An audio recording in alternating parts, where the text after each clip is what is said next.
This morning we have another rare treat. We have Reverend Stacy back with us today, and she will be providing the sermon for everyone. And for those of you who may not know who she is, Reverend Stacy is she's the board president of the First Spiritualist Church of West Allis. She's a trustee on the board of the National Spiritualist Association of Churches. She's not only a reverend, but she's also a National Spiritualist teacher, correct? Mm-hmm. Did I miss anything? Oh, okay. So let us please, and we appreciate it, we really do. So let us give a warm Christabelle welcome to Reverend Stacy Kopchinski.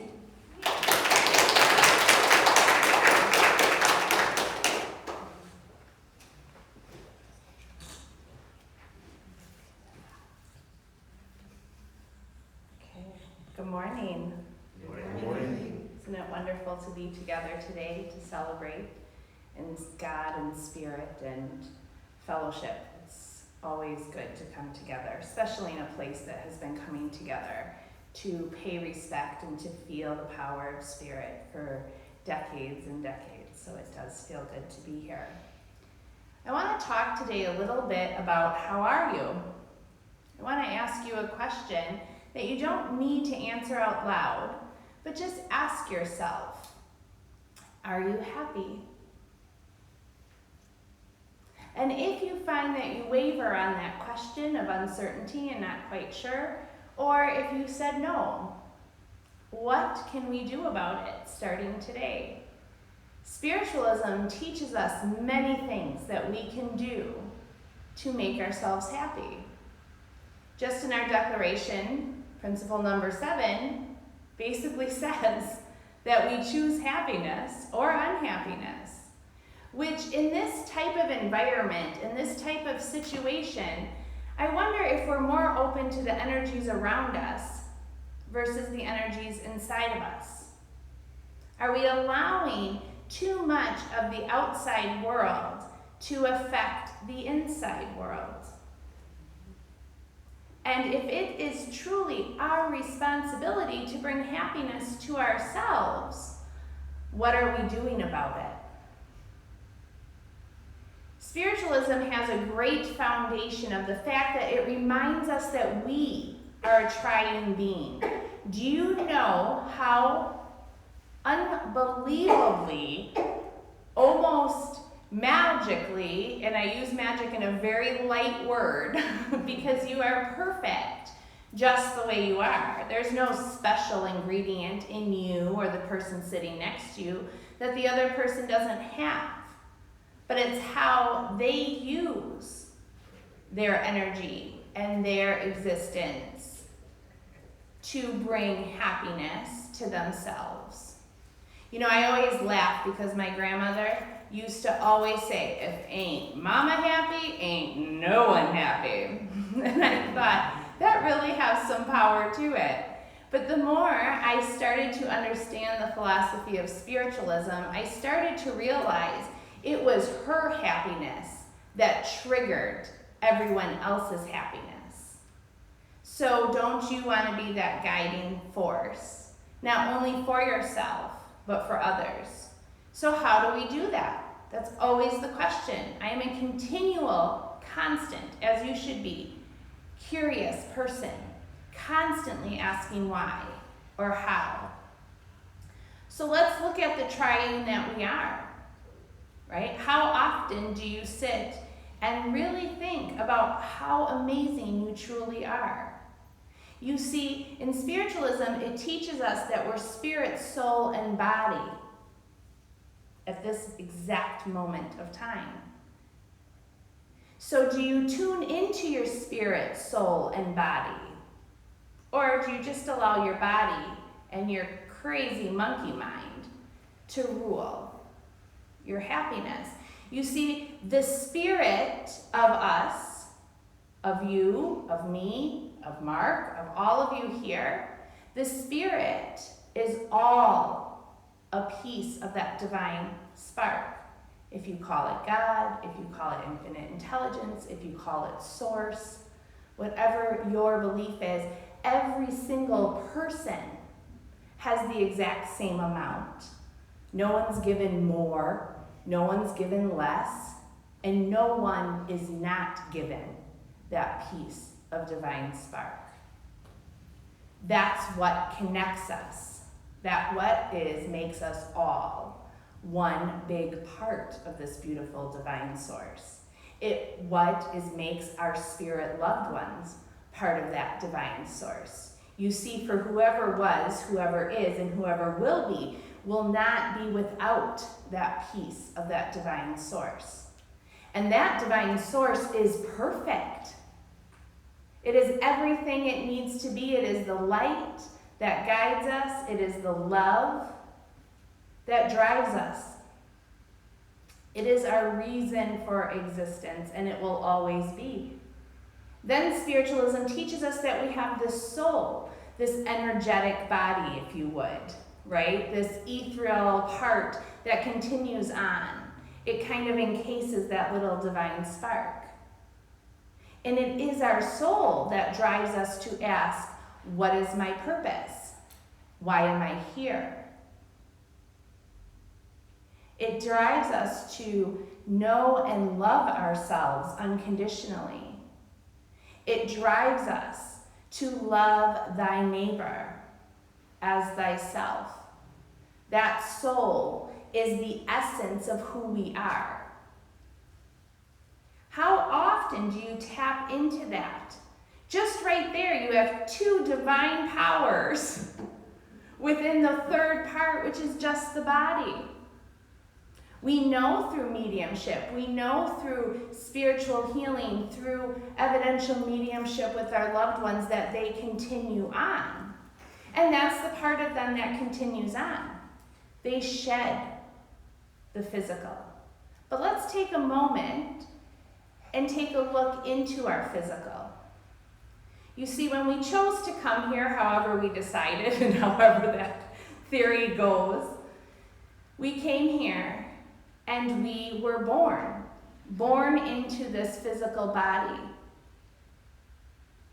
And at the moment of our birth, and maybe even a little prior to, we started to define ourselves by our physical body.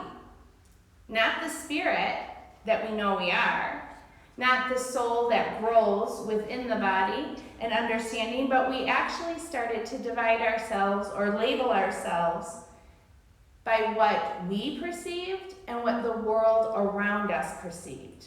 See, in spirit, in that divine spark of God, we don't genderize God. God doesn't have a gender. God doesn't need a gender. God is a all-knowing, all-loving source. But as we kind of grab other parts of the triune, we start to label, right? Congratulations, you're a boy. Congratulations, you're a girl. And then we get a label from our parents. We get our name, right? I'm going to call you Zeus. I'm sure there's some Zeuses out there in the world. And that started then this type of experience. This is what we've come here for. We know this. We know that we've come here because it is here on earth that allows us to have these grand experiences, these life lessons as we call it. And as we grow up, we identify with our birth. I'm 10.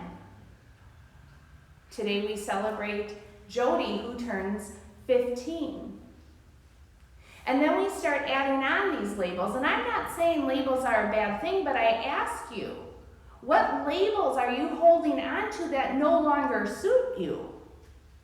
Are you identifying yourself purely because of the physical person that you are? And then are you allowing the world to identify you as that? And if you say yes, because I love it, then by all means own it. But if you're saying, no, I don't want to be that. This person doesn't understand me. I'm not that. Why do they put me in that box? You need to ask yourself, are you putting yourself in that box?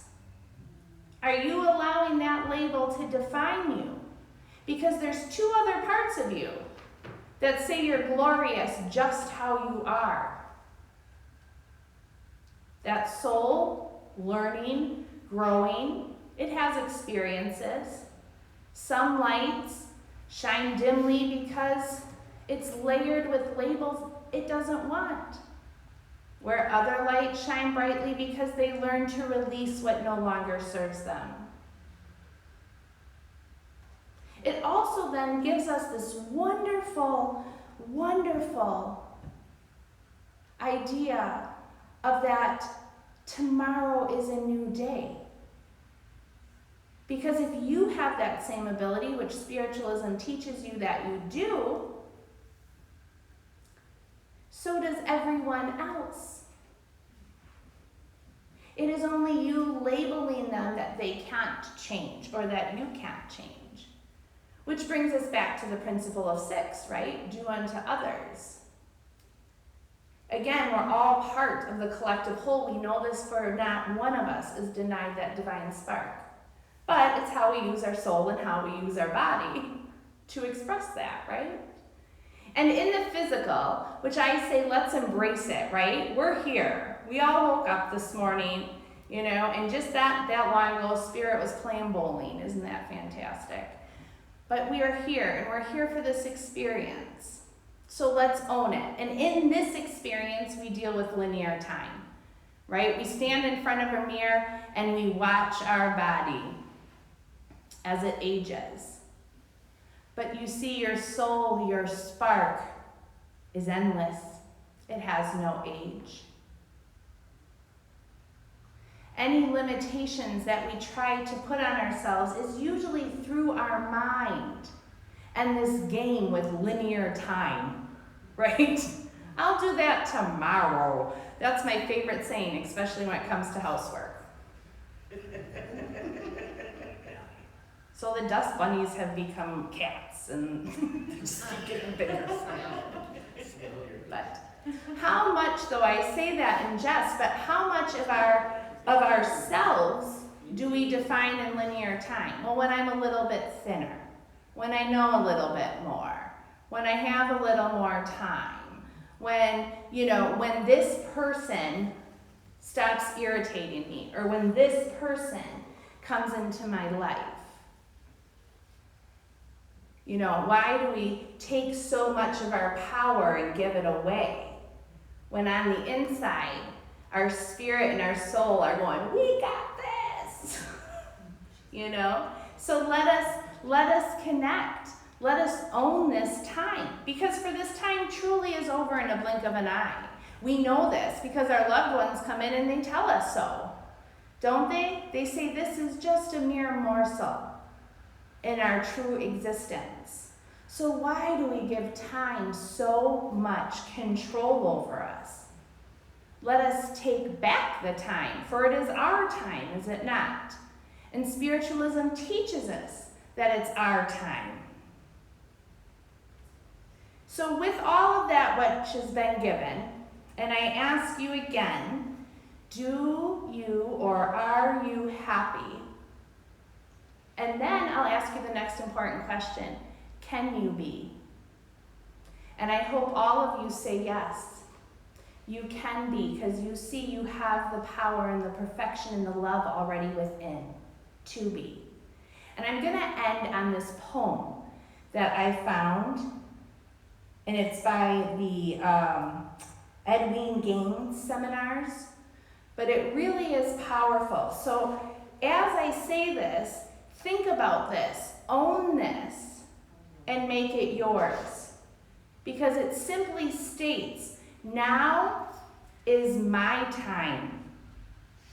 No more excuses, no more reasons, no more justifications, no more self-pity, no more being a victim, no more procrastination, no more laziness, no more blaming anyone or anything, and definitely no more being too busy.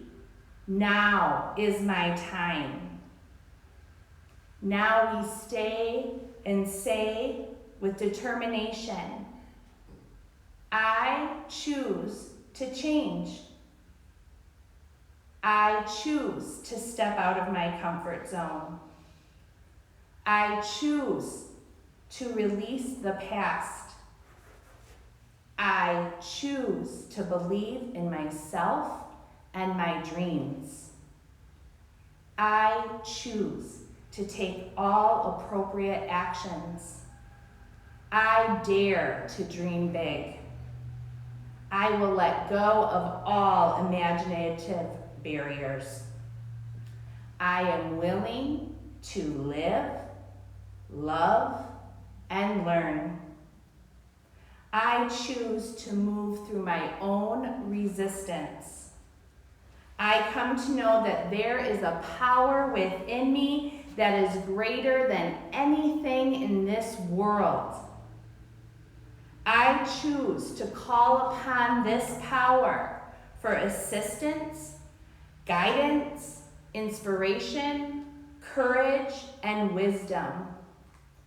I choose to pray, forgive, set goals, tithe, and get on with my purpose in life. This is my life. This is my life, and now is the time for me.